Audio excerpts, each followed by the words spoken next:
Ok, ya después de que les compartí el link de la clase pasada, podemos empezar el tutorial de hoy. Voy a compartir pantalla.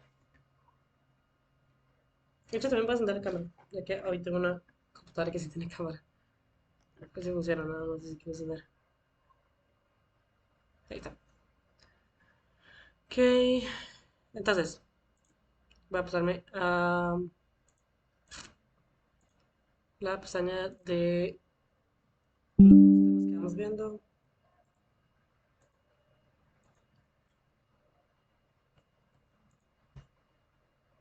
Ay, tengo que bajar el zoom porque es too much. Ok. Entonces, ese es el temario que estamos viendo. Aquí les agregué ya los capítulos para el primer y el segundo examen. Yo no tengo la versión, bueno, la del cambio sí la tenía, pero la empecé con la versión en inglés, la más nueva. Y con el Solomon no tengo la versión en físico, no sé qué versión es eso. ¿Qué versión del Solomon usan ustedes?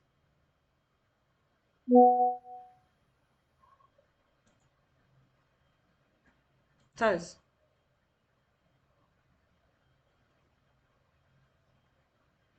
A ver, no, bueno, entonces. Pero yo me acuerdo que en mis tiempos usaba una que era más vieja, que no era la décima, no sé si era novena o como la séptima, una cosa así, no recuerdo. Pero esa es una más vieja. Entonces, esos capítulos son eh, como para que ustedes tengan como una idea de qué es lo que entra. De hecho, tal vez no me costó como mucho como queda ahí. Y les quise agregar como las páginas, como para que supieran. em, pero no me gustó mucho cómo quedó ese formato, porque hay como mucha información. Lo que tal vez sería útil también es que ustedes tengan el nombre de los capítulos y que entonces, si tienen otra versión, puedan ver los títulos y ver qué libro les conviene más. Entonces, em, sí, es algo que se podría hacer como a futuro. Tal vez intentar encontrar una mejor forma de poner esta info. Tal vez en un documento Word, no importa, que ustedes lo puedan hacer si quieren estudiar el libro. Pero entonces, hoy estamos 23, corresponde a la semana del 26 de abril. Y tenemos que seguir viendo el tema de organelas. Ahora, la semana pasada vimos parte. Hoy probablemente no vamos a ocupar toda la clase en ver organelas, entonces vamos a adelantar lo que es transporte en membrana. Porque para ciclo celular, que es un tema a veces un poco largo, solo hay una clase. Entonces, em, como para ver si podemos adelantar esos temas y no traernos con ninguno. En caso de que haya alguno que no nos dé chance de ver, este, podemos grabar una sesión y que ustedes la vean. Y ahí también les dejo como qué capítulo del libro leer para, para que vayan con toda la materia estudiada. Ok,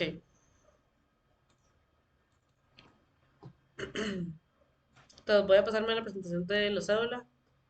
La semana pasada vimos todo lo que eran macromoléculas, lípidos, proteínas, hidratos de carbono, ADN, bueno, ácidos nucleicos. Y empezamos a ver organelas, la diferencia, bueno, células en sí, la diferencia entre procariotas, eucariotas, la estructura de cada una de estas y vimos varios organelos. Entonces, eh, sí que vimos ribosomos, me parece que los vimos. Con el grupo del viernes me parece que también vi retículo diplomático, creo que en el grupo del martes no. Entonces voy a repasarlo aquí rápido y a partir de ahí seguimos. Entonces, el retículo endoplasmático es una canela membranosa, va a estar formada como por sacos, así como una bolsa de membrana que se aplasta y que forma como un montón de pliegues y hay varios como sacos pegados, unidos y encima como unos de otros. Y hay dos divisiones o como dos tipos de retículo endoplasmático. Está el retículo endoplasmático liso y el retículo endoplasmático rugoso. El retículo endoplasmático liso, que tiene esas iniciales, tiene como sus propias funciones. Entonces, él se va a encargar más que todo de la síntesis de lípidos, sobre todo para lo que son hormonas. Y cuando vemos lípidos, vemos que las hormonas, muchas de las que son grasas, se derivan del colesterol. Entonces, hormonas que derivan de colesterol, lo que se va a encargar el liso. También se va a encargar de desintoxicación.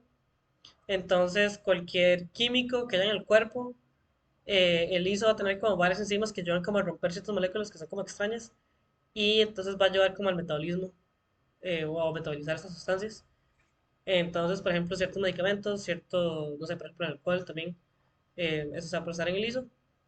Y también va a almacenar iones de calcio. Y los iones de calcio son muy importantes, tienen varias funciones, pero principalmente ayudan a las neuronas a liberar neurotransmisores. Entonces, sin calcio no hay neurotransmisores y no hay comunicación neuronal. Entonces, es bastante importante. Ahora, eh, aquí nada más detalle, sí, antes de que se me olvide. Creo que es algo que no hemos visto hasta ahora, pero las células tienen cierta diferenciación. Entonces, hay células que van a estar especializadas en ciertas funciones y por tanto van a tener más de una organela que de otra. En el caso, por ejemplo, de las células del hígado, o por ejemplo las células neuronales que también ocupan iones de calcio, el retículo endoplasmático va a ser más grande y más desarrollado que en otras células. Porque este organela cumple como muchas de las funciones que tiene que hacer la célula en sí. Entonces se va a ver como más prominente. Desde el comentario. Ahora, ya que hemos el liso, también hay que ver el retículo endoplasmático rugoso. Ese retículo se llama rugoso porque va a tener ribosomas unidos en la superficie. Entonces no va a ser una membrana lisa, sino que va a tener los ribosomas, entonces se va a ver como rugoso o como con pelotitas cuando uno lo ve en el microscopio. El retículo endoplasmático rugoso va a ayudar con la síntesis de proteínas. Eso sobre todo porque están los ribosomas unidos al retículo. Entonces, los ribosomas van a ayudar a la síntesis de proteínas y por tanto el rugoso también se encarga principalmente de lo que es síntesis de proteínas y especialmente de lo que son glucoproteínas. Las glucoproteínas son proteínas, ya hice proteínas como mil veces, que tienen carbohidratos, por eso gluco, unidos en alguna parte, sobre todo así como algunos de los finales. Esas proteínas normalmente se encuentran en la superficie de la membrana celular y ya vamos a ver por qué eh, es que esas glucoproteínas terminan en la membrana celular. Ahora, también el rugoso va a ayudar al mantenimiento de membranas, ya sea con fosfolípidos o con las mismas glucoproteínas que forman parte de esta membrana.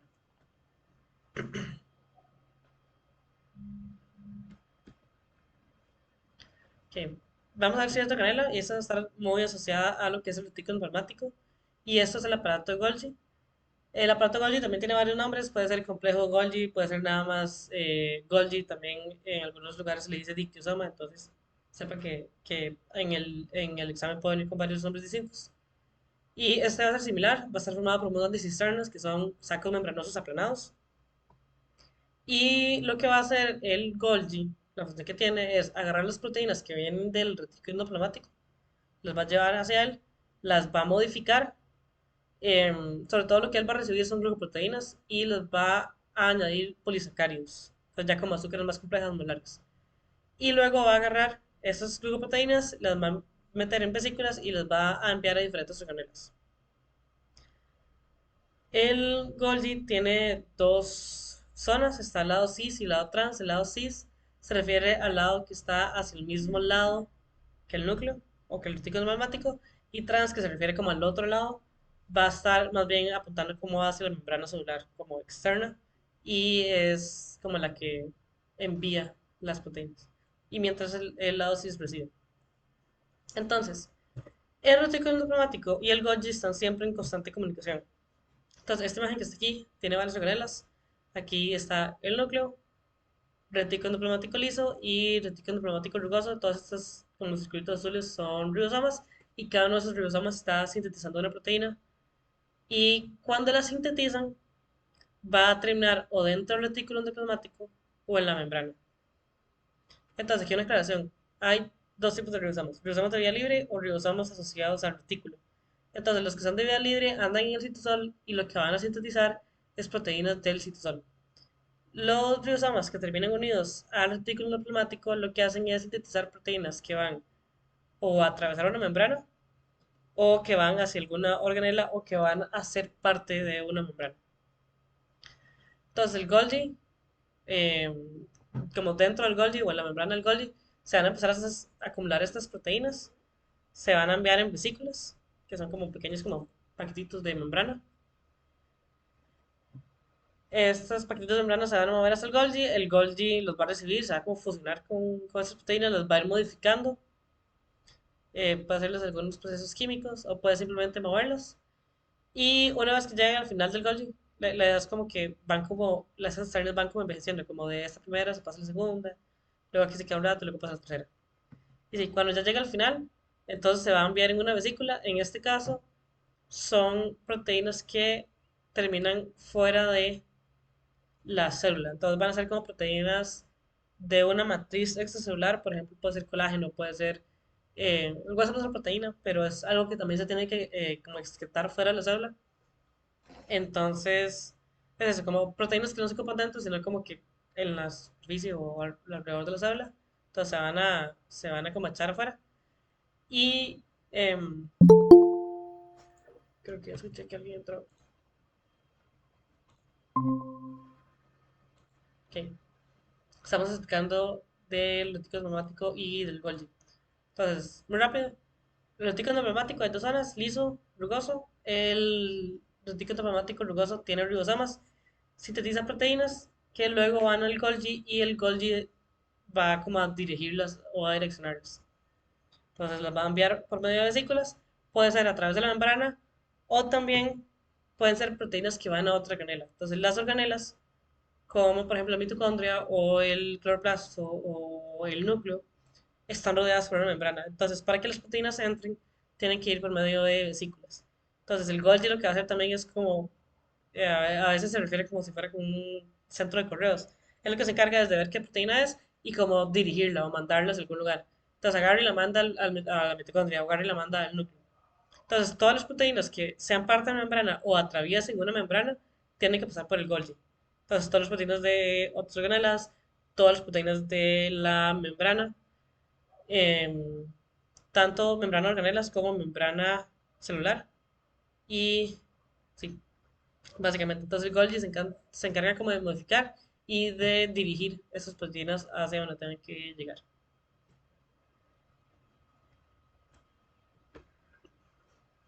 Okay.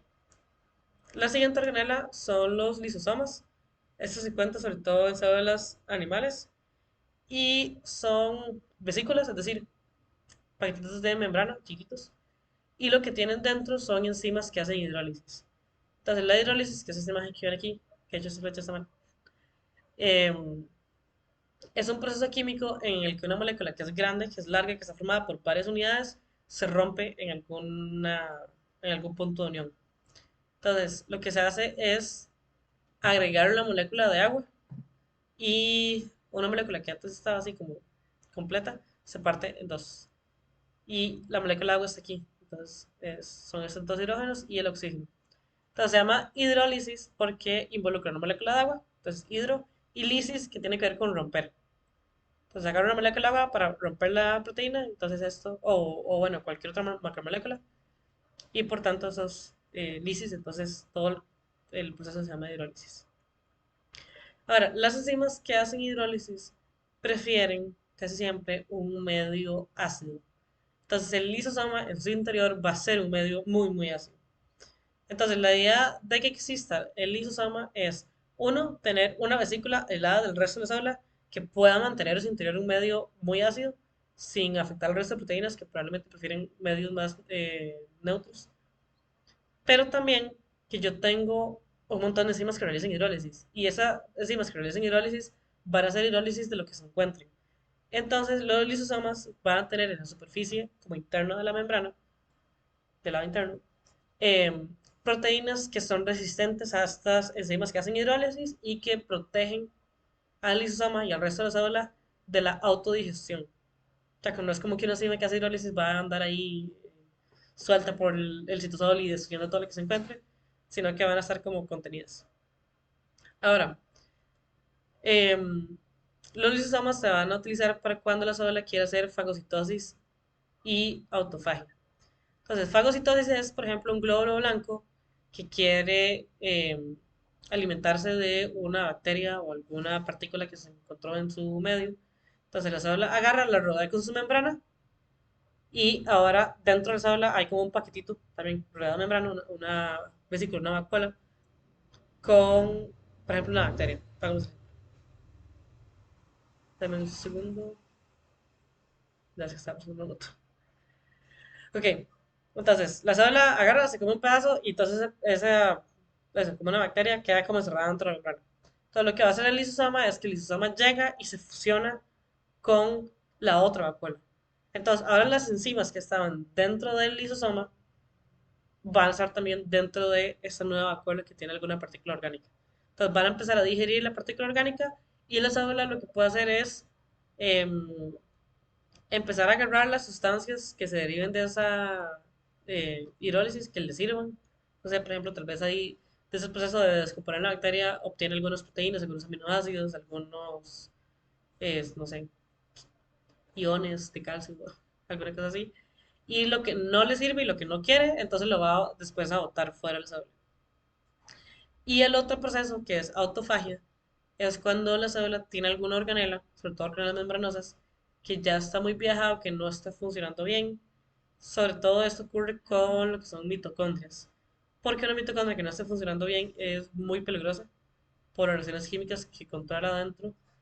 Entonces, cuando ya una mitocondria está muy vieja y la célula ya está como empezando a ver que no está funcionando bien, lo que hace es le pega el lisosoma, la destruye, recupera todos esos nutrientes y luego los usa para construir una mitocondria nueva desde cero. Ok. Esto con lo que son lisosomas. Ahora vamos a ver un poco de lo que son vacuolas. Entonces, las vacuolas es similar a lo que estamos hablando antes de vesículos, como un compartimento rodeado por membrana, nada más que tienden a ser más grandes. Y hay... Es que vi el mensaje, compañero. Déjeme para contestarle.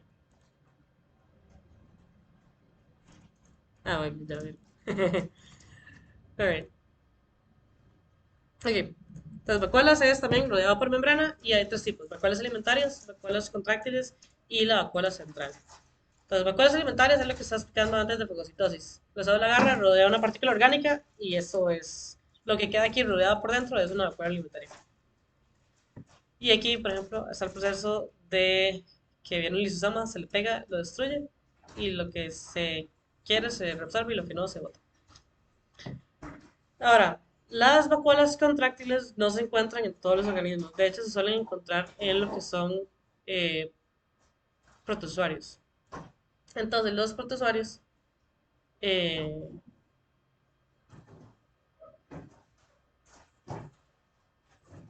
siempre se me confunden esas palabras. Creo que eran prostistas también. Déjenme buscar.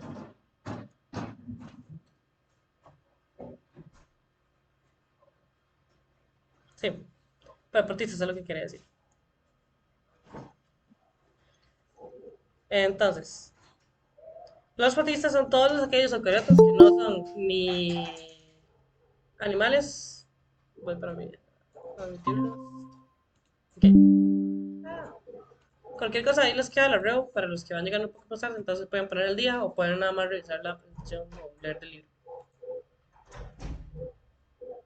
Entonces, las vocales contráctiles, eh, que son un tipo así como de rodeado por membrana, se encuentran en protistas. Los protistas son todos aquellos secretos que no son plantas, ni animales, ni hongos. Entonces, es un grupo muy variado que tiene cosas muy distintas unas de otras, pero no había dónde clasificarlos, entonces se metieron como una caja. Entonces, estas vacuolas sirven sobre todo en animales que son de vida, eh, sí, como vida acuosa, como que ven en lo que es agua dulce. Lo que sucede con los organismos que viven en agua dulce, especialmente animales tan pequeños, que son de una célula, es que tienden a como intentar jalar agua hacia el interior de ellos mismos. Entonces, eso se va a dar por osmosis, que lo vemos más adelante cuando veamos lo de membrana. Pero básicamente es que la célula, por tener sales en su interior, empieza a jalar agua y el agua quiere como entrar a la célula. Entonces, el organismo tiene que tener sales porque tiene que cumplir ciertas funciones moleculares que ocupan de esas sales. El problema entonces es que entra agua en exceso y la membrana, a pesar de que es flexible, no es infinitamente flexible. Entonces, si empieza a entrar demasiada agua, lo que va a hacer la membrana es estallarse. Entonces, las vacuolas contráctiles lo que van haciendo es como que reúnen el agua del resto del organismo y luego lo expulsan así como a presión hacia fuera de la célula. Y pasan haciendo eso como en ciclos a lo largo del tiempo. Entonces, voy a poner un video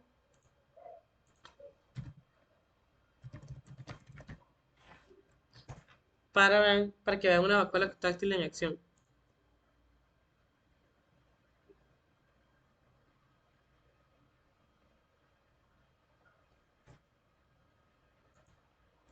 In most ciliates, the canal system is less apparent, and the contractile vacuole appears as a simple sphere. In most ciliates, the canal system is less apparent, and the contractile vacuole appears as a simple sphere. The contractile vacuoles of ciliates are permanent structures that periodically squeeze excess water out through a tiny pore. In some Paramecium species, the contractile vacuoles have conspicuous feeder. The contractile vacuoles of ciliates are Entonces, lo que está pasando aquí es que el organismo constantemente está jalando agua sin interior. Estos canales lo que hacen es como canalizar el agua, lo van mandando a este lugar. Este vacuola se va llenando y una vez que está llena, tiene un conducto que lo conecta a la membrana externa y entonces se contrae y libera el agua. Y pasan haciendo eso cada cierto tiempo, cada vez que se llenan de agua.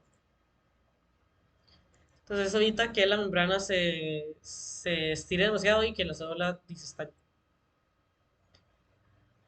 Ahora, la último tipo de vacuolas que nos queda ver es la vacuola central. La vacuola central se encuentra sobre todo en suelos vegetales y es muy, muy, muy importante. Lo que hace la vacuola central es almacenar agua y el agua lo que ayuda es a darle resistencia a la célula. Entonces, las células vegetales tienen una pared celular, pero la pared celular en realidad es bastante flexible. Eh, Sobre todo si la célula, por ejemplo, no está muy llena de agua, entonces no está muy tensa, entonces se puede como doblar. Los lados como si fuera un papel. Se puede muy fácilmente doblar hacia los lados. Entonces, lo que hacen las células vegetales para realmente tener más resistencia mecánica es agarrar una vacuola que está dentro de la célula, la llenan de agua y entonces eso hace presión contra la pared celular. Entonces, evita que la pared celular se doble. Y bajo esas condiciones, la pared celular se vuelve más resistente. Y por eso es que si uno, por ejemplo, deshidrata a una planta, o hay una planta que no sé, que está mucho tiempo sin regarle o sin que le llueva, se va a ver marchito, se va a ver como triste, se va a ver así como toda caída. Porque ya las células no tienen esa presión interior, la pared celular ya no aguanta el peso de la planta, entonces empieza a doblar hacia algún lado. Y esta cola se va a encontrar en la mayoría de células vegetales, principalmente aquellas que tengan como mucha función metabólica. Em, Cuando veamos fisiología vegetal, vamos a ver que no todas las células vegetales están necesariamente vivas o tienen mucha función metabólica. Entonces, las células que no están vivas no van a tener vacuola, no van a tener ninguna organela. Pero, por ejemplo, las células que hacen fotosíntesis normalmente tienen una vacuola bastante grande. Y esa vacuola es tan importante que también la membrana que rodea la vacuola tiene un nombre y es el tonoplasto. Entonces, el tonoplasto em, está bastante especializado en poder agarrar el agua que está en la célula y como acumularla dentro de su membrana. Entonces, por eso es que va a tener un nombre distinto, porque tiene como una conformación distinta, va a tener como muchas aquaporinas. Y a pesar de que sirve principalmente para almacenar agua, también puede almacenar otras sustancias, sobre todo sustancias que se disuelven en agua, como ciertos ácidos orgánicos que se usan en fotosíntesis y ciertos pigmentos, por ejemplo, de algunas flores. No sé si ustedes alguna vez han agarrado alguna flor así que sobre todo esas flores que están como muy rosadas o moradas y agarran y bajan como un pétalo y les quedan mal los dedos manchados. Esto es porque el tonoplasto era que tenía acumulados todos los pigmentos. Entonces, cuando uno rompe las células, rompe el tonoplasto, eh, entonces la vacuola central libera como todos sus contenidos y el pigmento entonces queda en las manos de uno. Pero eso también se quita muy fácil con agua porque son pigmentos que se disuelven en agua. Entonces, esos son los tres tipos de vacuolas. Ahora vamos a pasar a la siguiente organela. Entonces, ahora vamos a ver lo que es la mitocondria. Como explicaba al inicio, que hay como un repaso general de todas las organelas. La función principal de la mitocondria es dar energía al resto de la célula. es muy, muy eficiente en crear energía. Y esta energía la va a crear a partir de azúcar, que es un carbohidrato. Va a agarrar azúcar y lo va a volver ATP, que es como la moneda energética de la célula. El azúcar sí es energía, de hecho también los lípidos, pero son energías como más estables que se usan como para almacenamiento. Como si usted hiciera como, no sé, algo que esté en el banco, como si fuera oro. Uno, el oro no lo usa diariamente para comprar cosas en una tienda, pero uno a partir de oro puede venderlo por una cierta cantidad de dinero, ya que tiene ese dinero, entonces puedo ahora sí empezar a comprar cosas. Entonces, más o menos así funciona. Entonces, el azúcar es como de reserva y la mitocondria lo que va a agarrar es, va a hacer ese azúcar y lo va a volver ATP. Entonces, el ATP es esa moneda energética. El nombre se debe a que esta molécula es adenosín trifosfato. Entonces, va a ser un nucleótido que es adenina y tres fosfatos pegados en cadena. Entonces, lo que hace que esta molécula sea tan energética es que esos fosfatos no quieren estar juntos, sobre todo porque los fosfatos tienen carga negativa. Entonces es como si yo intentara unir dos partículas que tienen carga negativa, más bien se tiene como repeler, como si intentara agarrar como dos imanes, dependiendo de la orientación se van a atraer, pero dependiendo de la orientación se van a querer como resistir. Entonces va a ser algo similar en la ATP, como que yo estoy agarrando fosfatos que no quieren estar juntos y los estoy obligando a estar a una distancia muy, muy cerca. Entonces, en el momento en que yo corto un enlace, uno de los fosfatos va a salir así como disparado y eso va a ser energía. Y la célula va a utilizar eso sobre todo para reacciones químicas como del día a día del metabolismo de la célula.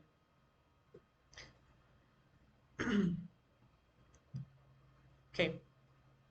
Entonces, respecto a la estructura de la mitocondria, em, esto va a tener una membrana externa, un espacio intermembrana, una membrana interna y va a tener como un interior que se llama la matriz mitocondrial, que va a tener ADN, ribosomas y proteínas.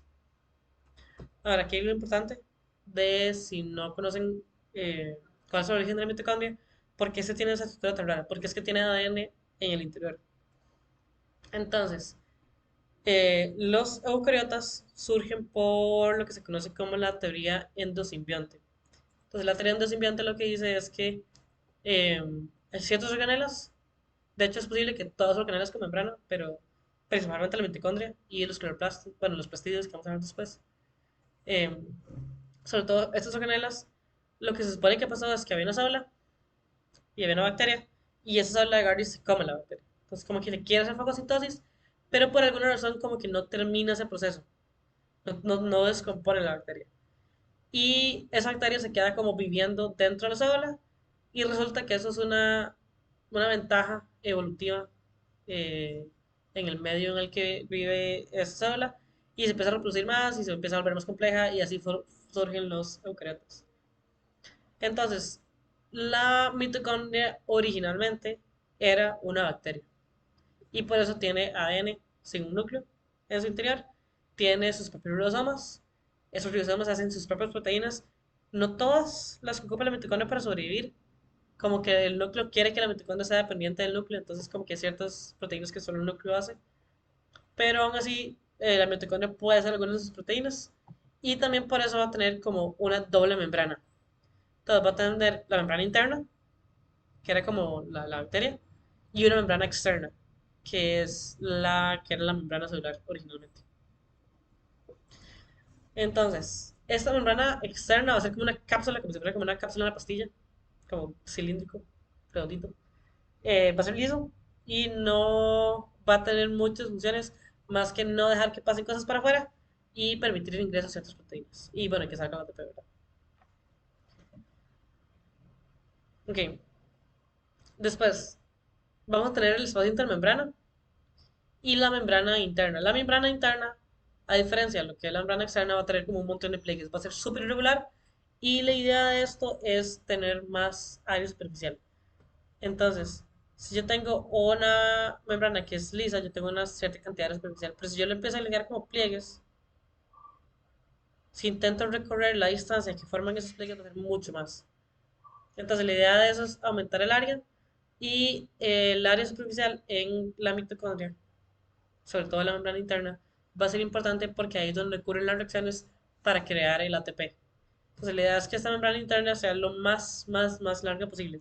Innecesariamente larga para que haya más enzimas que creen ATP. Ahora, este espacio intermembrana va a ser importante porque va a tener como uno de los precursores para ATP. De hecho, en la mitocondria hay, creo que son tres rutas distintas para crear ATP, pero la más importante es la que ocurre entre el espacio intermembrana y la membrana interna.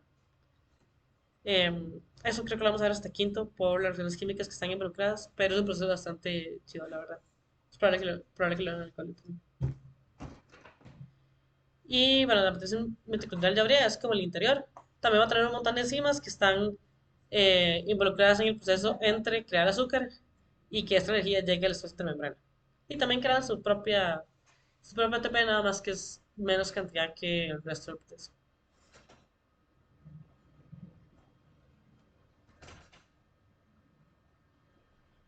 Ok. Los plastidios son también una organela que tiene de hecho un origen muy similar a la de la mitocondria. Eran como su propia bacteria y de repente no sabe se lo come. Entonces también van a tener la estructura de doble membrana.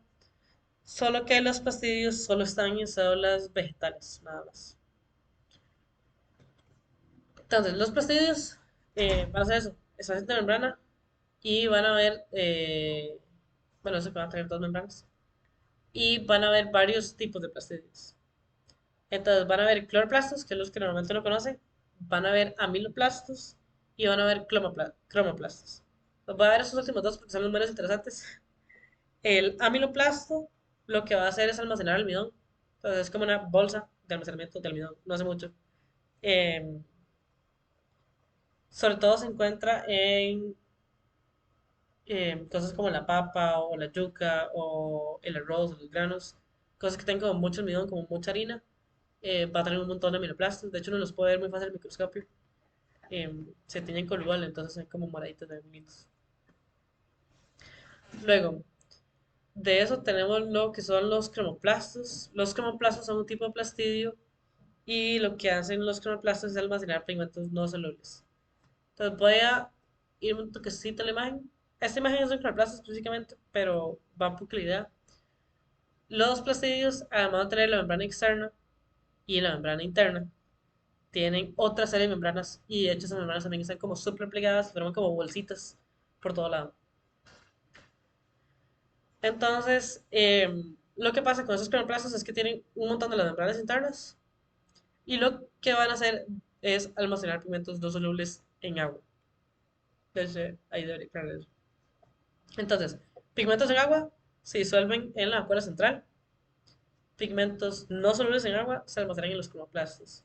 Entonces, hay pigmentos que por más que yo strip la sustancia no van a liberar el color. Se van a quedar como más bien como en el aceite.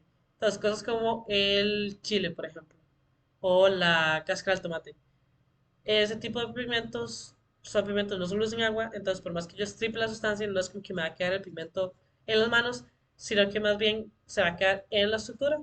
Y si yo, por ejemplo, lo meto en aceite y lo revuelvo y lo stripo, es probable que agarre cierto color. Entonces va a ser por eso. Ok.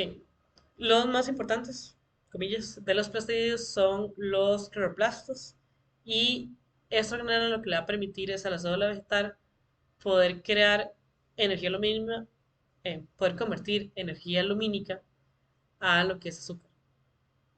Entonces va a crear energía del sol como energía de una forma física y lo va a convertir en energía química que ya ahora sí el resto de la célula puede utilizar. Entonces, como les decía antes, los plastidios tienen varias membranas, tienen membrana externa, espacio intermembrana y membrana interna. En el caso de los cloroplastos, el espacio intermembrana y la membrana interna no hace como muchas funciones.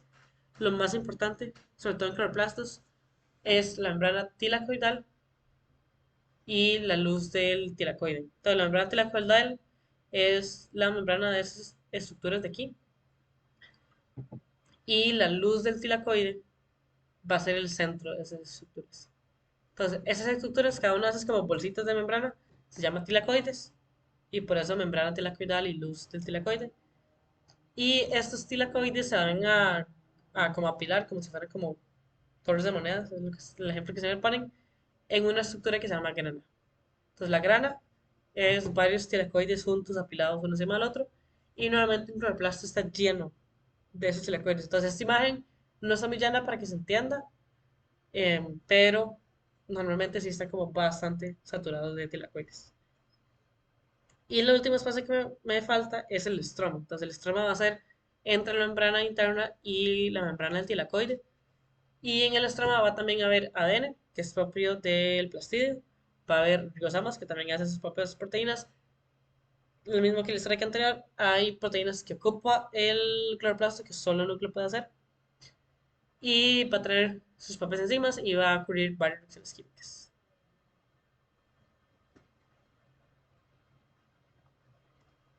Ok. Siguiente organela son los peroxisomas. Los peroxisomas son organelas muy sencillas, pero muy importantes, muy vitales. Y lo que tienen los peroxisomas es que son organelas, entonces tienen una membrana. Y dentro de esa membrana lo que tienen son enzimas que son capaces de transportar iones de hidrógeno. Y transportar se refiere a poder pasar el hidrógeno de una molécula a otra. Entonces, esto ayuda a controlar ciertas reacciones redox, de reducción o oxidación que ocurren en la célula, sobre todo aquellas que son dañinas. Entonces, hay sustancias que tienen hidrógeno o que les falta un hidrógeno, que si se mantuvieran así, con esa falta o ese exceso de hidrógeno, son muy peligrosas para el resto de la célula porque empiezan a reaccionar con lo que se encuentren, con lo que sea. Entonces, si les falta un hidrógeno, puede que terminen en el núcleo por alguna razón y le quiten un hidrógeno al ADN. Y ya eso es todo un caos y va a tener como muchos estragos a nivel de la célula. Entonces, el peroxisoma lo que se encarga es como de ir neutralizando esas sustancias que son potencialmente dañinas y las va convirtiendo a otras sustancias. Uy,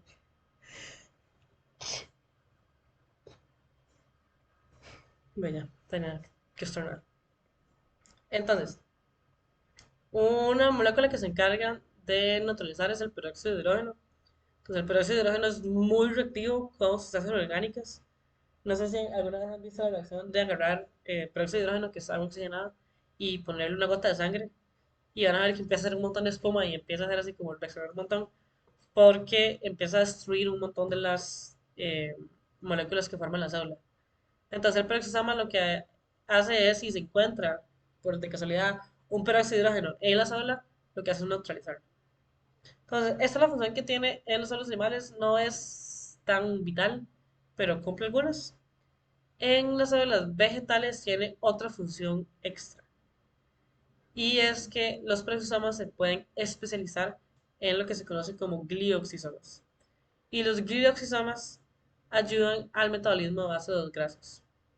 Entonces, las células animales pueden metabolizar ciertos ácidos grasos. eh, ujú. Sobre todo hay como dos rutas que se conocen como alfa y beta. Entonces, esas alfa y beta son como muy lineales, pero las células en realidad no tienen como mucha capacidad de hacer esta que se llama oxidación. Entonces, oxidación alfa y oxidación beta, como que es un proceso muy lento. Los gloxisomas hacen otro tipo de oxidación, que yo creo que es como oxidación omega, una cosa así. Y esta oxidación es mucho más eficiente y como mucho más rápida y le permite a la célula como aprovechar los ácidos grasos mejor, sin como generar sustancias tóxicas. Entonces lo que pasa en las plantas es que en las semillas la planta quiere como almacenar la mayor cantidad de energía posible porque la célula en la semilla al final tiene que germinar y empezar a crecer y desarrollar nuevas hojas y todo esto sin estar probablemente percibiendo como un ingreso de energía, sin poder estar haciendo fotosíntesis. Entonces la semilla tiene que poder almacenar suficiente energía para todo ese proceso de desarrollo y de asegurarse que de la planta se desarrolle bastante y que tenga una buena probabilidad de supervivencia. Y la mejor forma de hacer esto sería ácidos grasos. Pero como decía antes, en los animales ese proceso no es muy eficiente y es como también como potencialmente tóxico. Entonces los glioxisomas ayudan a que la célula pueda metabolizar los ácidos grasos y que no sea tóxico, que sea más eficiente. Y por eso hay semillas que tienen una concentración de aceite tan grande. Por ejemplo, no sé, el maní o el oliva o la semilla de girasol. Que uno puede como literal extraer aceites de esas sustancias, de esas semillas, por la gran concentración de ácidos grasos que tiene, porque la semilla es capaz de metabolizarlos. Y los peroxisomas por las enzimas que tienen y por ciertas sustancias que acumulan en el interior, suelen verse como una membrana y dentro tienen un cristal. Entonces por eso se ve una figura toda geométrica y perfecta dentro de la organela.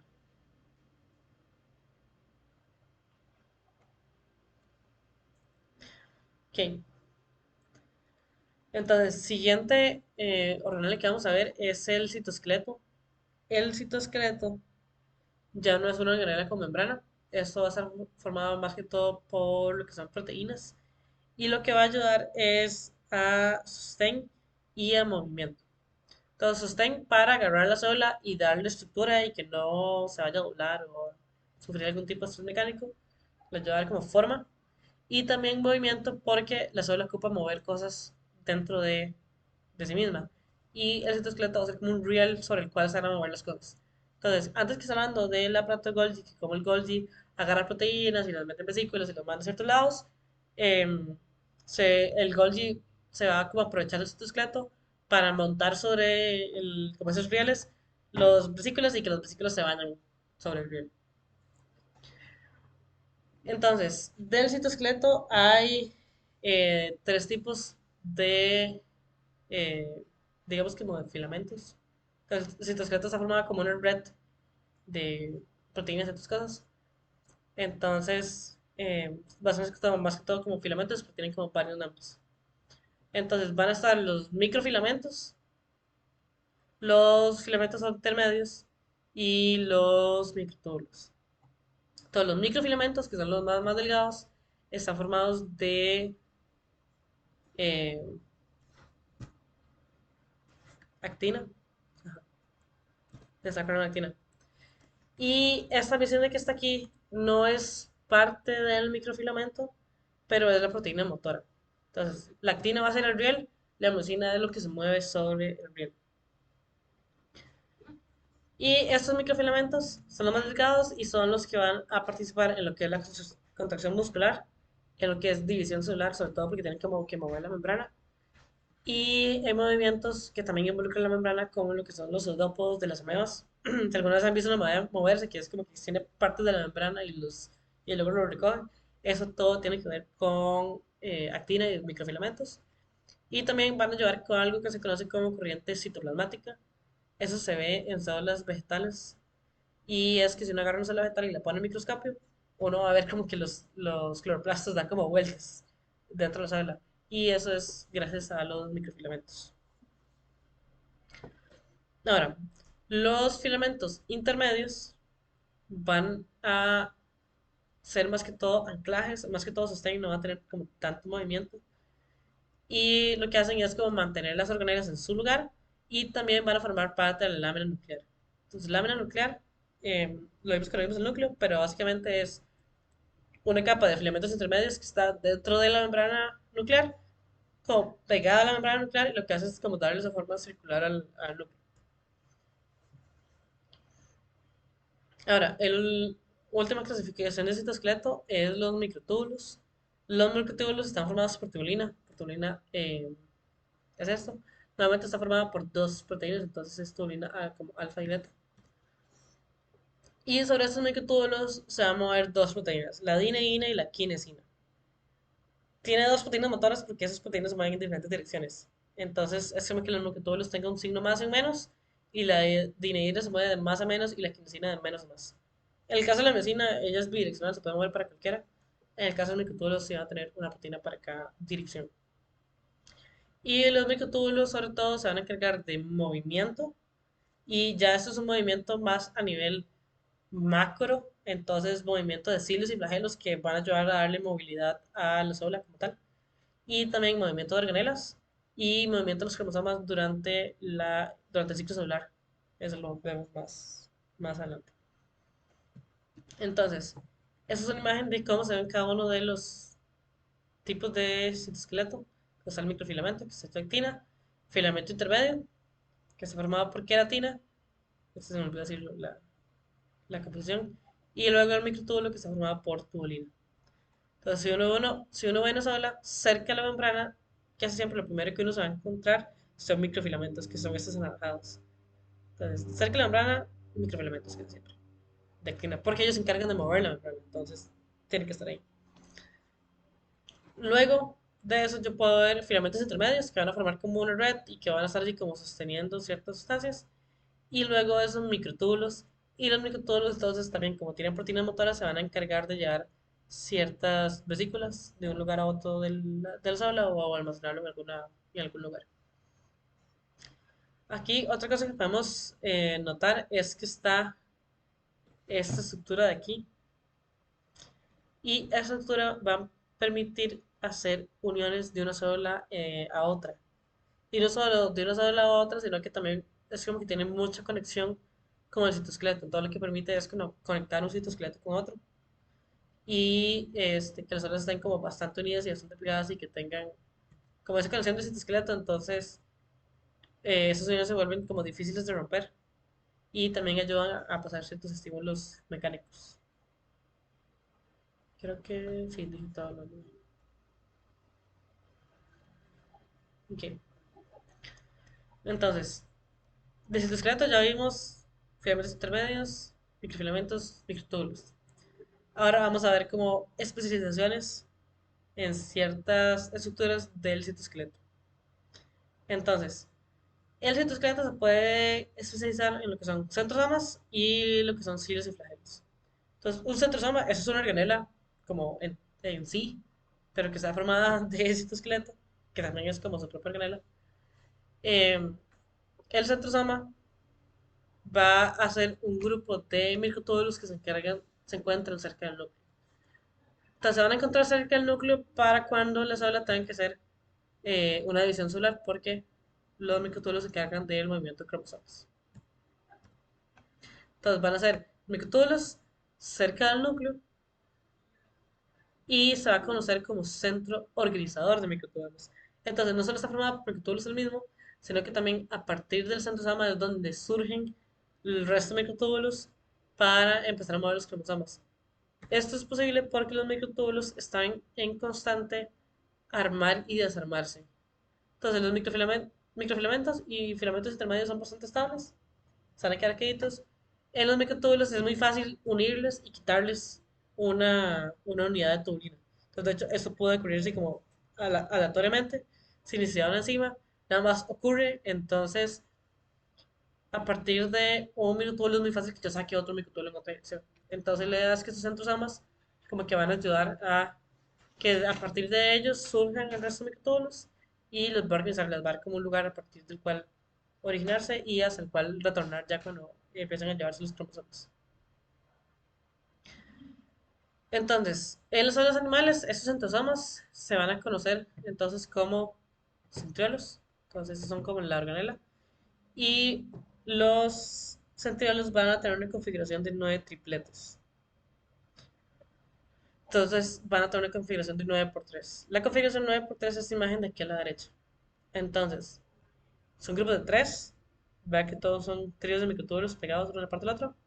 Y van a ser 9. Entonces va a traer 5 de este lado y 4 para el lado contrario. Entonces, esta va a ser la forma de un centrosoma o de un centriol. Ahora, también del citosqueleto van a surgir lo que son los cilios y los flagelos, que van a permitir el movimiento de, de la célula a partir de mover partes del esqueleto y partes de la membrana. Entonces, los cilios y flagelos tienen una estructura muy similar, lo que difieren es que todo en longitud.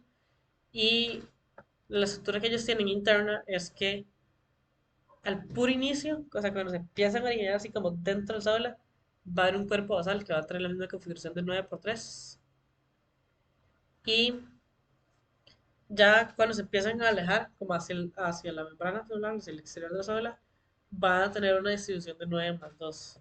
Entonces, esa distribución de 9 más 2 es la imagen de la izquierda, que es esta de aquí, y es que hay pares de microtúbulos y hay dos microtúbulos centrales. Entonces, este sería como un 9 por 2 más 2, pero el por 2 se ignora porque ya hay un 2 aquí, entonces como que uno lo va a recordar.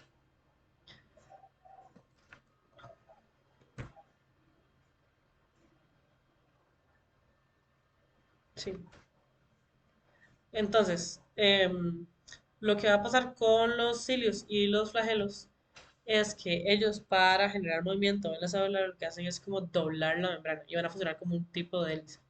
Entonces lo que van a hacer es que los microtúbulos que están así como paralelos unos a otros tienen proteínas motoras en medio y lo que hacen esas proteínas motoras es avanzar o retroceder en algunos de los microtúbulos y entonces eso hace que la estructura se doble en alguna dirección.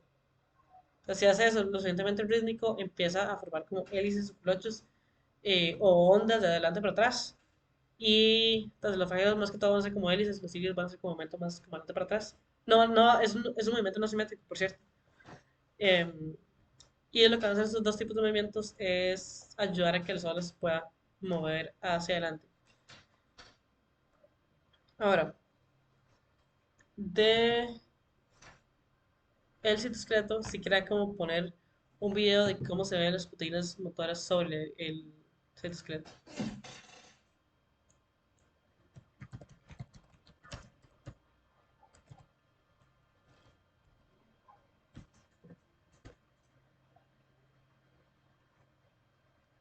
Entonces, esta es como una animación de esta proteína motora y así es como se ve. Entonces, yo sé que uno se imagina como que es algo muy químico y que es como de otro tipo de universo y que es muy diferente a lo que uno está como acostumbrado a ver, pero de hecho es como bastante lógico la forma que camina, casi como que parece una persona que va como caminando. Y entonces esto es un microtúbulo, esto es una quinesina y esto que está llevando aquí atrás es una vesícula de alguna cosa y que entonces la está transportando.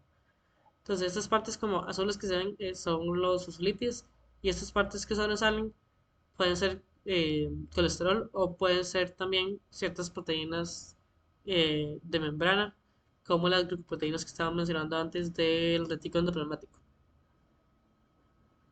Y sí, entonces nada más es divertido ver las quincenas.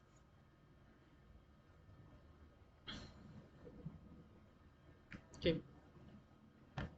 vamos a ver las últimas tres diapositivas respecto a célula. Em, lo siguiente que vamos a ver es la pared celular. La pared celular no está en todas las células, de hecho, las que van a tener pared celular son las células vegetales, pero también las células, por ejemplo, los hongos también tienen pared celular, nada más que es distinto. Entonces, aquí nos vamos a enfocar en la pared celular vegetal. Entonces, la pared celular vegetal está formada por celulosa y la celulosa es nada más una cadena de glucosas, una cadena de azúcares, nada más que tiene un enlace que es muy resistente. Y esas celulosas se conocen como microfibrillas. Entonces, va a ser micro porque es muy pequeño, fibrilla porque es como una cadena, entonces es como una fibra. Y lo que van a hacer es que uno para celular, un montón de fibras se van a acumular, sobre todo como tiene a veces a acumularse en una dirección y pues, como en cierto cruzador y luego sobre una cierta distancia como que empiezan a tener otra dirección y luego van a tener otra dirección y empiezan a formar así como capas. Y la idea es que las celulosas vayan así como rotando en ciertos momentos de la pared solar para generar resistencia, porque son muy resistentes en una dirección, pero no necesariamente en todas. Entonces, aguantan, por ejemplo, con presión muy bien, pero ciertos tipos de este, tensiones que tienen como a girar o a querer como estirar una parte de la celulosa, no la aguantan tan bien. Entonces, la idea es tener celulosas orientadas en muchas posiciones para poder aprovechar al máximo como las fortalezas. Y lo otro que va a formar la pared solar es en ciertas células, va a ser la lignina. Y la lignina va a ser un compuesto como que refuerza la pared y también que va a ser impermeable contra el agua. Eso es importante, por ejemplo, en este, la madera de ciertas plantas. La madera como tal, lo que va a hacer es transportar agua hacia arriba de la planta. Y también tiene que proteger que no le entren sustancias como de fuera, no entren bacterias, no le entren como ningún tipo de contaminante, entonces tiene que ser aislado para que el agua pueda subir y que el agua no salga, pero también que no entre agua como de la mitad de la planta. Ahora, la pared solar tiene una estructura, eh, como se ve aquí, no, Bueno, hay células que van a tener pared secundaria y pared primaria, pero no necesariamente todas la tienen. Entonces, lo que ocurre es cuando una célula vegetal empieza como a existir, lo único que existe entre una célula y otra es lo que se conoce como la lámina media. Entonces, la lámina media es como que está entre las dos membranas celulares y existe, está en la mitad. Conforme las células empiezan a madurar un poco, empiezan a depositar la pared primaria. Entonces, sobre la lignina, por ejemplo, esa es la lignina. Entonces, esa célula que está aquí a la izquierda, lo que va a hacer es empezar a depositar celulosa sobre la lignina. Entonces, como de adentro de afuera, de adentro de la célula hacia afuera, y entonces va a empezar a acumular una capa de pared primaria, que es esto que se ve aquí. Entonces, morado, lámina media, blanco, pared primaria. Y la célula del otro lado también está haciendo lo mismo, está empezando a depositar celulosa y está como empezando a alejarse un poquito de la lámina media. Entonces, esto es pared primaria. Normalmente está formada principalmente de celulosa. Ahora, hay células más especializadas que tienen también pared secundaria. Entonces, esa pared secundaria hay que recordar que se deposita como en la parte interna de la pared primaria. Porque existe la célula y la pared primaria. Entonces, la célula no puede empezar a depositar sustancias como entre la pared primaria y la lámina media, por ejemplo, o después de la lámina media.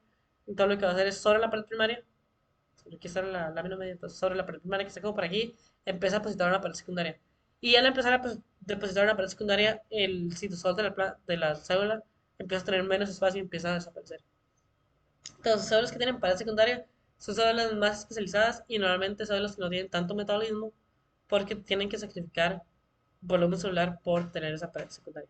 Pero esa pared secundaria tiene lignina, tiene mucha celulosa y tiene que ser bastante más fuerte que solo la pared primaria, por ejemplo. Ahora, la pared solar va a aislar una célula de la otra, si fuera como continua. Entonces, las plantas lo que tienen es una adaptación que se conoce como plasmodesmos, que permite la comunicación solar entre dos células. Y el plasmodesmo va a ser como un hueco que atraviesa la célula, que atraviesa la pared, puede ser pared primaria, pared secundaria y lámina media, y va a conectar el citoplasma de una célula con otra. Incluso por estos mismos plasmodesmos pueden pasar organelas como el retículo emblemático, y en ese caso, aunque el retículo emblemático cruza de un lado a otro, se conoce como desmotúbulo. Entonces, esos plasmodesmos lo que permiten es que los citosoles se encuentren y que entonces haya una comunicación que sea más sencilla. Porque no muchas cosas pasan a través de una pared solar, no muchas cosas pasan a través de la celulosa. Entonces, tener los plasmodesmos ayuda a que una célula pueda, por ejemplo, saber que hay una bacteria en algún punto de la célula, en algún punto de la planta. Entonces va a haber una señal química que va a ir pasando en el resto de la planta para decirle al resto de células que hay una bacteria. Y si no hubiera plasmodesmo, la comunicación va a ser muy lenta.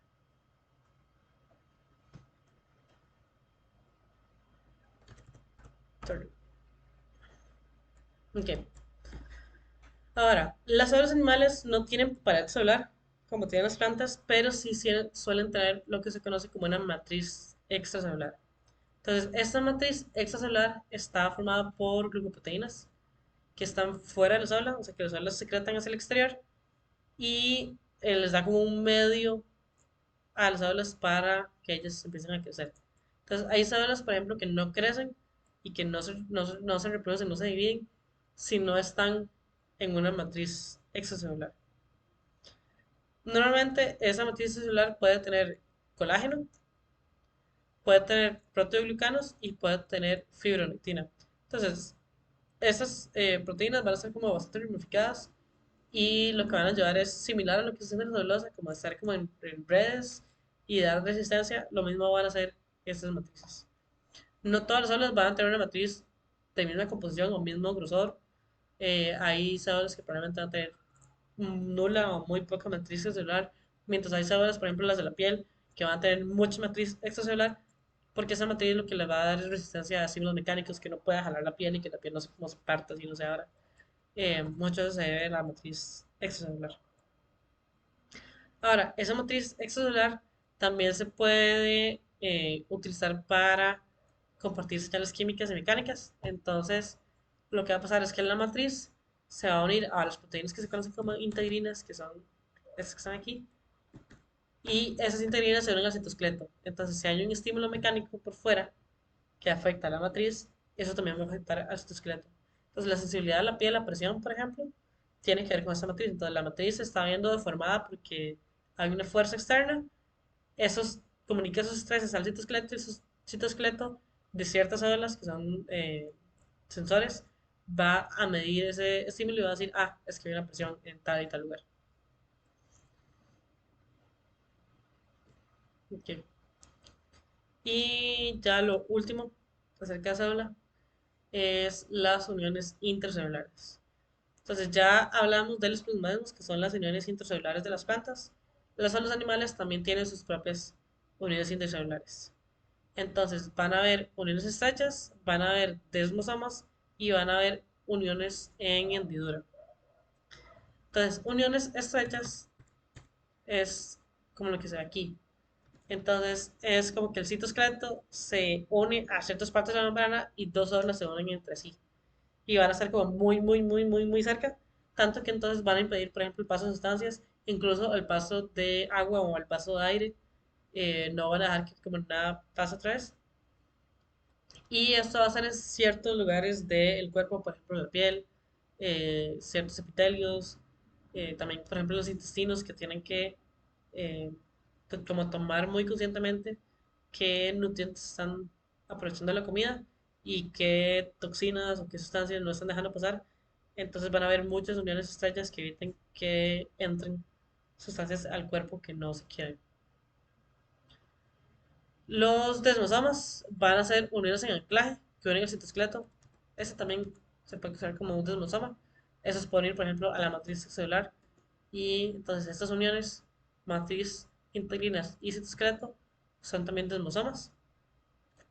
Y las uniones en hendidura se conocen como uniones comunicantes. Entonces, se va a ver muy similar a un plasmodesmo, solo que un plasmodesmo es como un continuo de membrana. Entonces, aquí en el plasmodesmo la membrana es continua. Entonces, aquí la membrana nunca se parte, nunca se divide.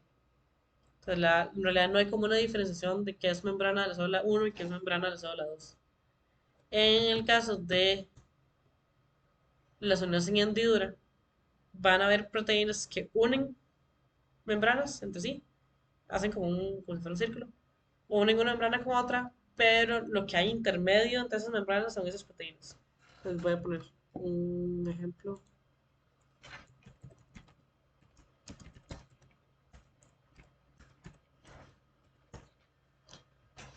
Creo que no sé si lo pueden ver. Ajá. Entonces, estas son una hendidura. Entonces son las proteínas. Hacen como un túnel, como un canal. Y entonces se van a meter dentro de la membrana y se van a unir entre ellas y van a permitir como un canal continuo de citoplasma. Pero no hay fusión de las membranas como tal. Las membranas sí se mantienen diferenciadas.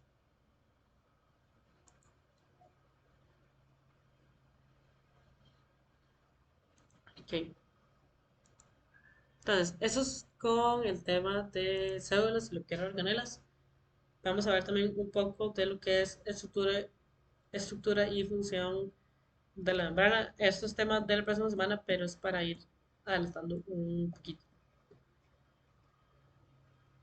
Y bueno, aquí les aparecen las páginas del Campbell y del Solomon.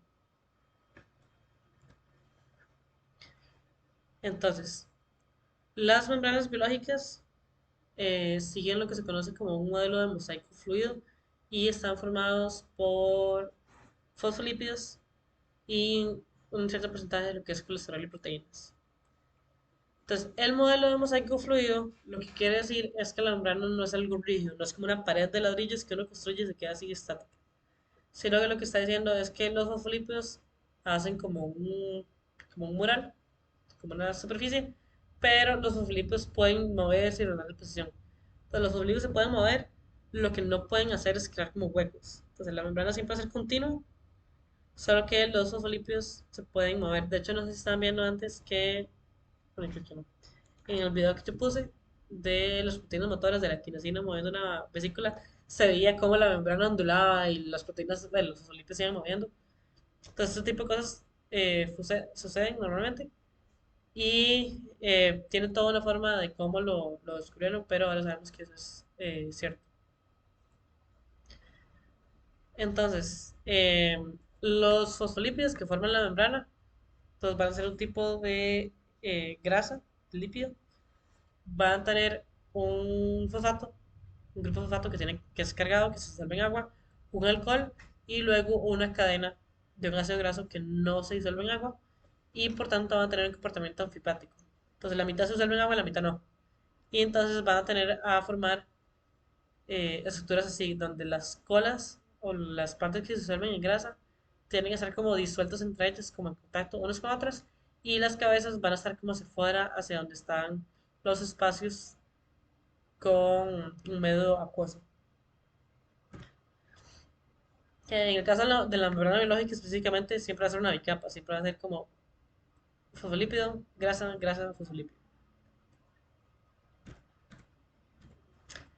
Ahora, además de fosfolípidos, la membrana también va a tener colesterol y también va a tener ciertas proteínas.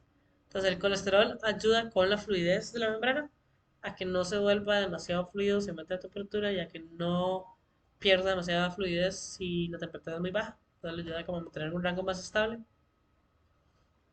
Y las proteínas pueden ser integrales o periféricas y van a tener muchas funciones. Entonces, integrales se refiere a las proteínas que atraviesan la membrana y que son por tanto muy difíciles de remover. O sea, una vez que una proteína sale de la membrana, se queda ahí. Mientras que las proteínas periféricas es como que están cerca de la membrana, pero no forman parte de la membrana. Entonces, por ejemplo, esta proteína periférica está aquí como unida a una cola de una proteína integral. Entonces, si esa proteína integral cambia de conformación, no sé, se le une un ATP, ocurre una reacción química, pierde, no sé, hay un medio ácido o algo que ocurre y esa proteína cambia su conformación, esta cola se va a soltar y esta proteína periférica se va a soltar y va a ser libre y va a poder irse por donde quiera. Entonces, cuando se refiere a las proteínas periféricas, es como que con la reacción química adecuada, la proteína muy fácil se va y eso no compromete la estructura de la proteína.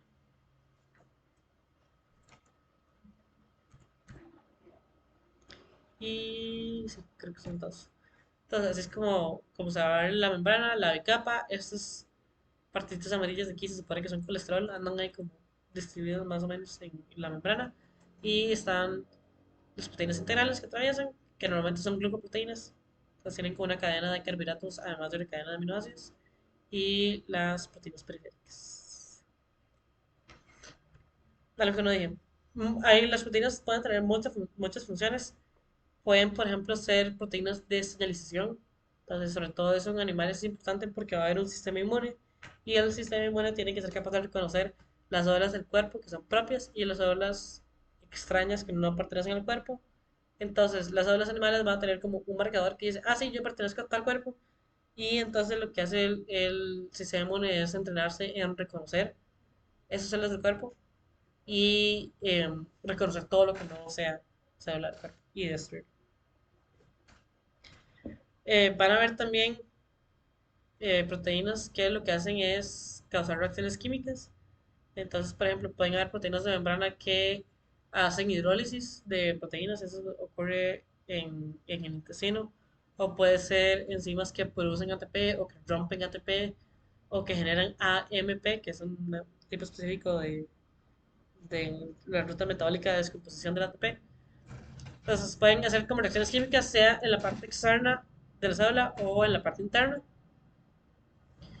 Y también van a haber proteínas que son importantes, que son las proteínas de canal, que las proteínas de canal lo que permiten es conectar el espacio fuera de la célula con lo que está dentro. Entonces, como que conectan los dos citosales y permite que pasen sales, permite que pasen azúcares, permite que pasen grasas, aminoácidos. Todo lo que ocupe la célula para funcionar tiene que de alguna forma entrar. Entonces, va a ser a partir de esas proteínas de canal que van a entrar. Y esas proteínas de canal también van a ser como un cilindro, como un túnel a partir del cual van a ir pasando las sustancias.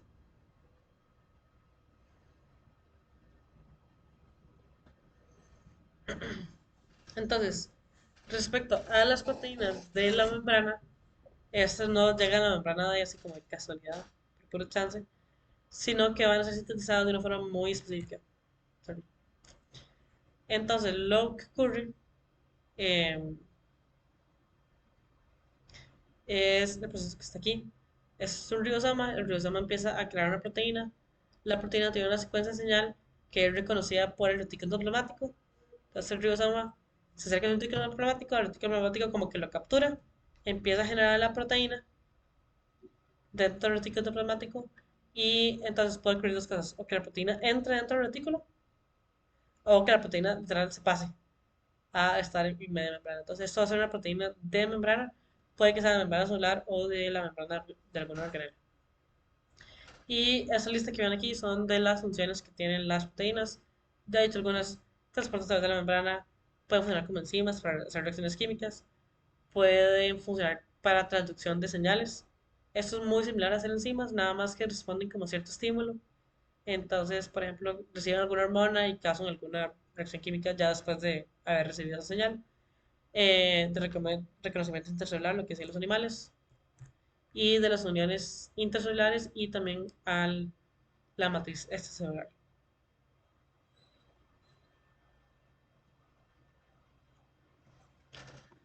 Ahora, ya hablamos como de la composición de la membrana, vamos a ver un par de temas de el transporte a través de la membrana. Entonces, el transporte a través de la membrana es importante porque la célula va a estar rodeada de una membrana y tiene que saber que ocupa sustancias y cómo estas van a entrar y, por ejemplo, lo que explicaba antes de que si hay una célula que va a estar en un medio de agua dulce, entonces el agua va a querer entrar y va a haber como varias reacciones y metabolismo dentro de la célula que va a depender de que la membrana celular no es completamente impermeable a todas las sustancias, sino que hay ciertas que pueden pasar y ciertas que no, y entonces van a ocurrir ciertos fenómenos. Entonces, el primer fenómeno del que vamos a hablar, que probablemente ustedes también ya lo van a ver en el cole o ya lo conocen, es ósmosis. Entonces, ósmosis ocurre cuando yo tengo dos soluciones separadas por una membrana que es permeable. Entonces, la membrana celular es un poco permeable al agua. Y entonces lo que ocurre es, si yo hago un experimento como este, es que yo puedo tener a un lado de la membrana una solución con muy poco azúcar y al otro lado de la membrana una solución con mucho azúcar. Entonces, lo que va a ocurrir es que uno va a percibir como que el agua se va a empezar a mover del lugar que tiene muy poco azúcar al lugar que tiene más azúcar. Entonces, esto ocurre porque las moléculas de azúcar no quieren estar cerca unas de la otra. Y lo mismo ocurre con las moléculas de agua, como que van a intentar como más o menos evitarse y por causas del azar van a terminar saltándose la membrana. Y van a ser más las moléculas de agua que se saltan la membrana en dirección hacia donde hay más concentración de azúcar que en la dirección contraria hacia donde hay menos concentración de azúcar. Esto es un fenómeno que también, eh, sí, es un fenómeno que también ocurre sin membrana, pero cuando uno lo hace sin membrana ocurre un poco distinto. Entonces, esta osmosis es un movimiento de agua como tal. Entonces, si yo de hecho ignoro el hecho de que haya azúcar y más bien me baso en el agua como soluto, yo más bien lo que veo que es que aquí hay mucha agua y aquí hay muy poca. Y más bien aquí cuando ya termino la reacción como que hay cantidades más similares de agua. Entonces, lo mismo va a ocurrir, por ejemplo, si yo pongo una solución de sal. Entonces, imagínense eso sin membrana. Nada más como que tengo un beaker, pongo en un lado una solución con más sal y en otro lado una solución con menos sal. Lo que va a ocurrir es que las moléculas de sal, los iones de sal disueltos, van a empezar a moverse por azar y es más probable que terminen del lado donde había menos sal que se queden todos en el mismo lado que había más sal. Por cuestiones de estadística y de entropía. Todos se van a mover hacia el lado como que hay menos. Y entonces con el agua lo que va a pasar es que se va a dar un fenómeno similar, pero para que esto ocurra tiene que haber una membrana semipermeable. Y esa membrana semipermeable deja que pase el agua, pero no va a dejar que pase el azúcar. Y entonces por eso el azúcar no puede como intentar igualar concentraciones yéndose hacia el otro lado. Y entonces el agua es el que termina como igualando concentraciones. Entonces, em, ósmosis es un tipo de transporte pasivo. De hecho, lo que estaba explicando antes de los iones de sal es similar, es un transporte pasivo. Y transporte pasivo se refiere a que las sustancias no quieren tener gradientes de concentración, no quieren generar como dos zonas que están muy cerca una de la otra, que tengan una concentración muy alta y una concentración muy pequeña. Porque eso, en términos de entropía, es muy difícil de mantener, requiere como mucha energía. Y es más fácil energéticamente hablando y estadísticamente hablando, simplemente a pasar a que todo tenga la misma concentración. Entonces, cuando una sustancia quiere pasar hacia ese tipo de que todo tenga la misma concentración, se conoce como un transporte pasivo. Entonces, la energía de ahí no surge de la sola, o sea, la sola no tiene que dar energía para ese transporte, sino que ocurre por cosas de entropía.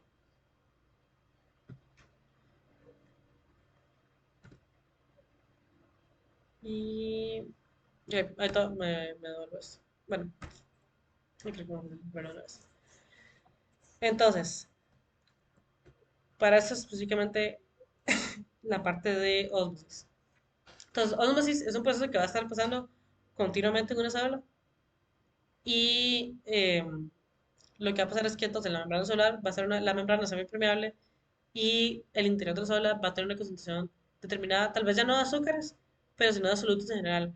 Va a tener una cierta cantidad de sales, una cierta cantidad de proteínas, una cierta cantidad de ácidos nucleicos, puede ser. Y esos tienden a jalar una cierta cantidad de agua. Y eso se le conoce como tonicidad. Entonces, tonicidad es la capacidad de una sustancia de hacer que el agua quiera pasar esa membrana. Entonces, las células animales, sobre todo en situaciones de, por ejemplo, el cuerpo humano, se van a encontrar en una solución isotónica. Entonces, el cuerpo humano se encarga de mantener en todos sus fluidos una concentración de sales que es igual a la que hay o debería haber dentro de una célula. Entonces, en ese caso, hay moléculas de agua que van a entrar por azar, pero la misma cantidad de moléculas de agua que entran por azar también van a salir por azar. Y esa es la condición de una célula animal normal. Ahora, ¿qué pasa si yo disuelvo o si yo pongo la célula en una solución hipotónica?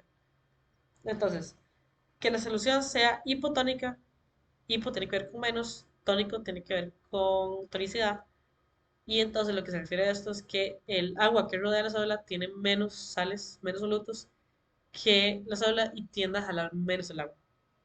Entonces, lo que va a ocurrir con una célula animal es que va a ocurrir la citólisis. Citocélula, lisis de rompimiento, es nada más que se rompe la membrana, se estalla. Eso quiere decir como que la célula está acumulando demasiada agua en su interior, porque entonces el agua de afuera tiene pocas sales, pero el interior de la célula tiene muchas. Entonces el agua va a querer entrar a mucha velocidad y de hecho casi ninguna molécula de agua va a querer salir y entonces la célula se llena demasiado y se muere. Ahora, caso contrario es la solución hipertónica. Entonces la solución hipertónica tiene más sales que el interior de la célula. Entonces va a querer como jalar el agua que está dentro de la célula y va a querer jalarlo hacia el exterior. Y entonces el movimiento neto de agua va a ser hacia fuera de la célula. Y si eso se mantiene por mucho tiempo, la célula se va a disecar y también se va a morir por causa de la deshidratación. Y esto en los células animales se le conoce como crenación. Ahora, estos son los animales. En células vegetales el comportamiento es un poco distinto. Ellas, o su estado normal, va a ser el estado turgente. Entonces, esto por lo que explicaba antes. La vacuola central ocupa estar como llena de agua para hacer presión sobre la pared solar y que ésta sea más resistente a estímulos mecánicos. Entonces, casi siempre una célula vegetal va a estar como jalando agua continuamente, la mayor cantidad de agua que pueda. Y de hecho, el agua en algún punto va a dejar de entrar, no porque el interior de la célula no tenga sales, sino porque la presión como mecánica física dentro de la célula es tanta que más bien como que expulsa las moléculas. Entonces, ese es el estado normal de la célula. Si uno pone una célula vegetal en una solución isotónica, va a entrar en un estado flácido. Entonces, esto quiere decir, ya la vacuola central no va a ser tan prominente, se va a encontrar como suelta, pero ya no va a hacer presión sobre las paredes, sino que nada más van a estar como cerca una de la otra, pero no se van a hacer presión.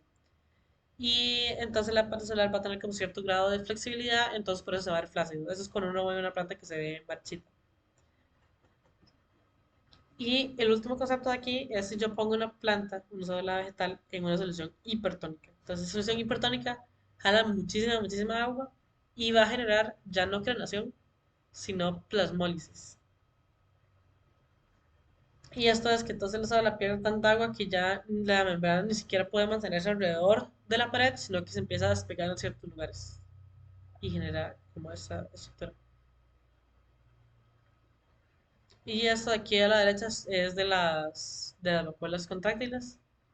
Entonces ahí se ve la imagen de las vacuolas y cómo van recolectando agua y lo tiran al exterior. Y esto es porque las eh, salas, por ejemplo, de este ciliado que vive en agua dulce, se van a encontrar casi constantemente en una solución hipotónica. Entonces tienen que tener formas de cómo no llegar a citólisis. Sobre todo porque no van a tener una pared celular como la de las plantas.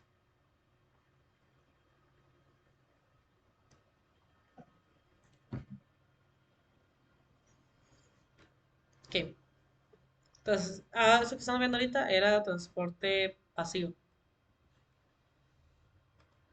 Muy bien, voy a poner un toquecito para las cosas. Ejemplos de transporte pasivo es, bueno, uno, el agua, aunque también el agua va a tener otros tipos de transporte, pero por ejemplo, uno.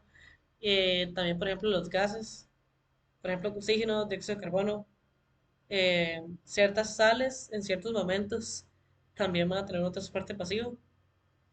Eh, por ejemplo, si yo tengo un retículo neumático que está lleno de iones de calcio y de repente los dejo salir, van a querer salir con mucha velocidad hacia el resto del citosol, entonces eso va a ser un tipo de transporte pasivo.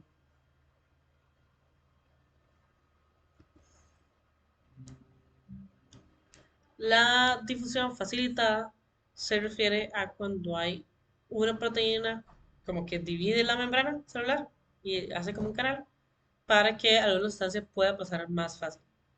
Este transporte de sustancias va a seguir el gradiente de concentración, o sea, las sustancias igual van a querer hacer como un continuo de concentración, no que haya zonas con más concentración. Y estas proteínas van a ser proteínas integrales de canal. Entonces, por ejemplo, em, ¿qué sustancias tienen difusión facilitada? Puede ser, de hecho, el agua. A pesar de que se puede transportar a cierto ritmo a través de la membrana, es un ritmo relativamente lento, más lento de lo que una sola normalmente lo ocupa. Entonces van a haber acuaporinas que lo que hacen es, de hecho, es una imagen de una acuaporina, tiene la proteína y tiene un interior y el agua nada más pasa hacia adentro del célula y ya. De hecho, el tonoplasta está lleno de estas proteínas de acuaporinas.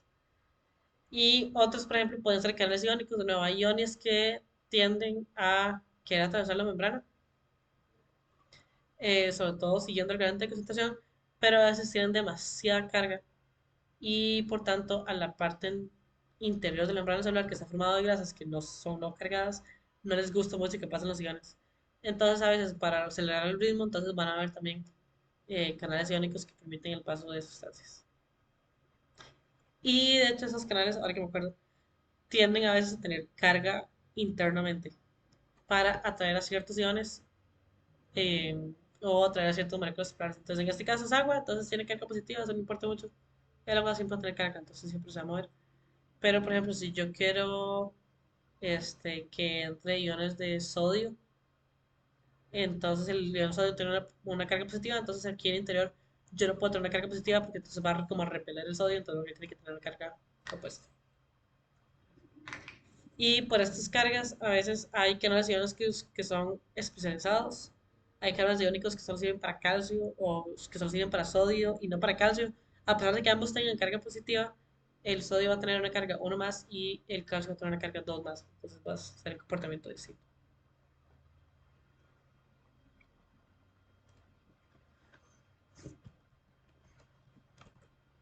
Voy a terminar de ver el tema de transporte de membrana nada más sobre qué por esta semana y no voy a resolver temas tan diapositivas. Ok.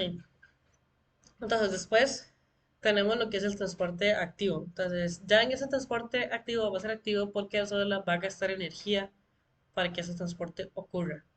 Porque va a ser en contra del gradiente de concentración. Entonces ya no es, ok, una sustancia quiere moverse porque quiere moverse en sí, sino que la célula obliga a una sustancia a moverse en algún lugar que probablemente la sustancia no quiere. Este movimiento en contra del gradiente de concentración ocurre en ciertos iones y eso va a causar que la célula tenga un potencial de membrana. ese potencial de membrana lo que quiere decir es que la membrana es como que si tuviera carga. Entonces el interior del Sol va a estar cargado negativo y fuera del Sol va a estar cargado, comillas, positivo, a menos en comparación al interior. Eh, ujú. Como les decía antes, bueno, va a requerir energía. Esa energía normalmente va a ser en forma de ATP. Y a las proteínas que hacen transporte activo se les puede llamar bombas o ATPasas. Entonces, bombas es porque están como bombeando sustancia de un lugar a otro. ATPasas tiene que ver con que rompen moléculas de ATP continuamente para estar bombeando estas sustancias. Entonces, un ejemplo de este transporte activo es la bomba de sodio-potasio. La bomba de sodio-potasio, bueno, aquí, aquí dice 1, va a tener todo un ciclo y va a ayudar a mover sodio y a mover potasio. Entonces, lo primero que va a hacer es mover el sodio. Entonces, el sodio está más concentrado fuera de la célula y menos concentrado dentro, pero eso es un gradiente de concentración que la célula requiere y necesita. Entonces, requiere que el sodio dentro de la célula siempre se mantenga más bajo que fuera. Entonces, continuamente va a estar agarrando iones de sodio, de hecho, específicamente 3 iones de sodio. Eso probablemente ocupan saberlo. ¿Cuántos iones transporta la bomba sodio de potasio? Entonces, va a agarrar 3 iones de sodio y va a agarrar una molécula de ATP, la va a romper y al romper esta molécula va a cambiar su forma. Entonces, la energía lo que se va a utilizar es en cambiar la forma de la proteína a que se abra como para arriba. Entonces, una vez que está abierto para arriba y debido al cambio de conformación, ya el sodio no se encuentra como cómodo dentro de la proteína, entonces agarra y se va en la disolución del exterior del sólido. Ahora, esa proteína se va a quedar así, pero ahora va a tener sitios que atraen más bien ya no al sodio, sino al potasio. En este caso, a dos potasios. Y esos dos potasios se van a unir a la proteína. Entonces, esa proteína, cuando rompió el ATP, se ha quedado unido a un fosfato. Si lo ven aquí, ahí se queda. Entonces, una vez que ya los dos potasios se unen, esos fosfatos se sueltan y entonces la proteína vuelve a cambiar de conformación al estado como original de abierto para abajo. Una vez que está abierto para abajo, la proteína pierde afinidad por el potasio se libera en la parte interna y la proteína queda libre entonces ahora para recibir sodio. Entonces va a sacar 3 sodios, va a meter 2 potasios y va a estar haciendo esto continuamente porque es de las principales bombas que mantiene esta diferencia de sodio alto fuera y potasio bajo fuera y de sodio bajo dentro y potasio alto dentro. Ahora, a estas bombas sobre todo que cambian de conformación tridimensional para poder volver a sustancias, se le, se le conoce como proteínas transportadoras.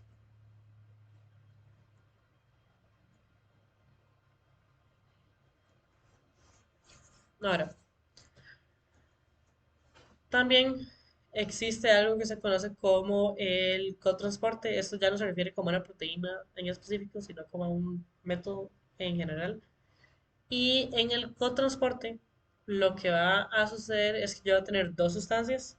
Una que se quiere mover, eh, sí, una que va, bueno, me voy a sacar. Eh, sí, a ver. Entonces yo voy a tener dos sustancias, una que yo quiero mover hacia alguna dirección y otra sustancia que tiene un gradiente de concentración que me sirve y que quiere de hecho ir también en esa dirección. Entonces yo lo que me voy a aprovechar es que esa molécula quiere ir en esa dirección para que me ayude a llevar consigo la otra molécula que yo quiero mover que tal vez no está siguiendo tanto su gradiente. Entonces, un contrasporte normalmente, el ejemplo que se usa es el de la sucrosa, el de la sacarosa. Entonces, lo que va a suceder es que se va a utilizar un gradiente de hidrógenos. Entonces, este gradiente de hidrógenos se genera por aparte en una bomba de protones. Entonces, es bomba porque usa ATP y de protones porque lo que hace es botar hidrógenos que básicamente en términos sencillos son protones porque no tienen un electrón. Entonces empiezan a bombear protones fuera de la sala, los protones empiezan a acumular y ahora hay un gradiente. Hay muchos protones fuera de la sala y muy pocos dentro. Entonces los protones quieren volver a entrar. Entonces, lo que hace la sala es aprovecharse de la energía de esos protones en querer entrar, en que jalen consigo la sucrasa. Entonces va a haber una proteína que va a permitir el paso de sustancias, hidrógeno y sucrasa, pero no solo lo va a permitir si ocurren en conjunto. Entonces, una vez que ocurren en conjunto, la sucrasa ya entonces entró dentro de la célula. Entonces, es como una forma indirecta de permitir el paso de una sustancia que atraviesa la membrana, pero a veces, por ejemplo, es más barato o es más fácil para la célula estar continuamente sacando hidrógenos que igual no sirven para mucho y que tengan una función especial. Tal vez, por ejemplo, crear una proteína transportadora de sucrosa que cambie su conformación tridimensional, tal vez es demasiado complejo y esa es una solución tal vez más sencilla de crear simplemente un canal que permita el cotransporte.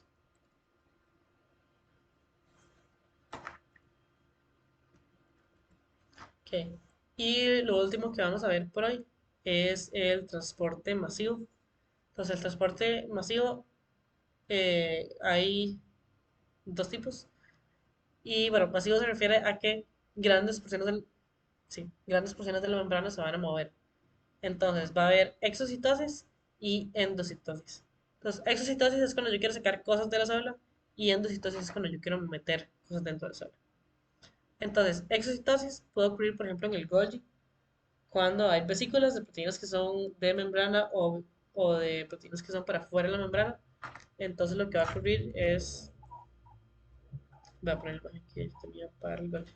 Entonces, lo que va a ocurrir es que la vesícula existe, va a agarrar, se va moviendo, se pega con la membrana y una vez que se pega con la membrana, como que se fusiona y entonces el interior de la vesícula termina hacia el exterior de la célula. Y eso es exocitosis. Puede ser exocitosis de, por ejemplo, del Golgi o también puede ser exocitosis de fagocitosis que tal vez quedó alguna moléculas que no se quieren absorber, entonces se botaron, entonces como para liberarse de sustancias que la célula ya no quiere.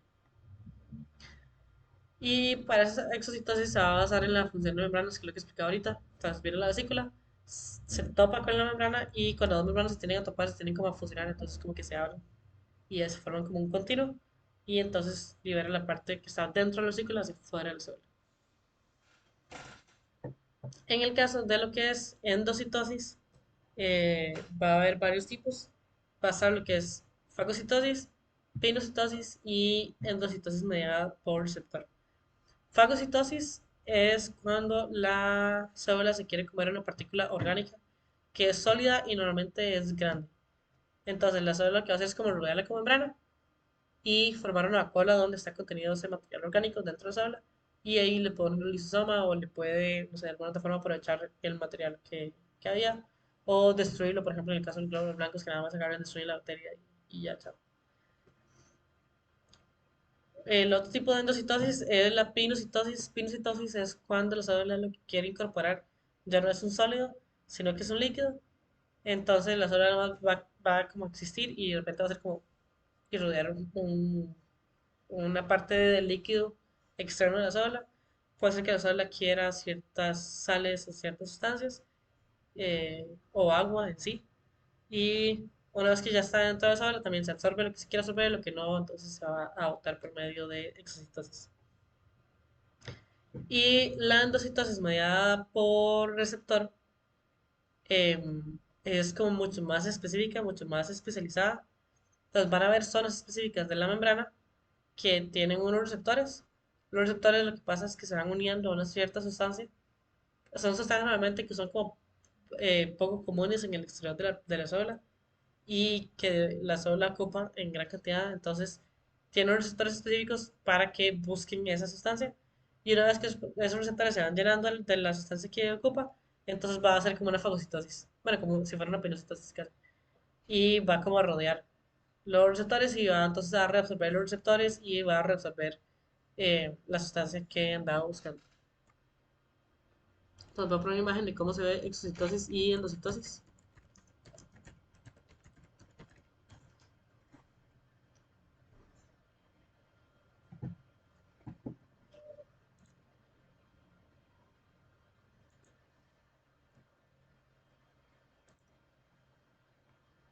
Entonces, estos endocitosis, la membrana se hace como para adentro y luego estos dos puntos se fusionan y se forma una vesícula. y exocytosis es el proceso contrario. Lo que quería poner es esta imagen.